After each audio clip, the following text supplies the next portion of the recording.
wasiƙa ce zan ambata ta, saƙo ne ga masoyiyata. Rana da na haɗu da ke, na ji na kamu da ƙauna. Masoyiyata ke ce walla wadda na killace a makullin zuciya. Maryam ke ce wadda nake mabege a kowane lokaci. Walla na baki makullin zuciya ta, rayuwa ba da ke ba na iyata. Da ke na saba Maryama, idan na rasa ki na ba da wani hali wanda ba ma jin daɗin rayuwa.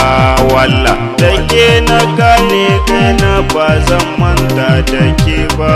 Farin ciki na, maradi na, buri na gamu a tare, baby ta ce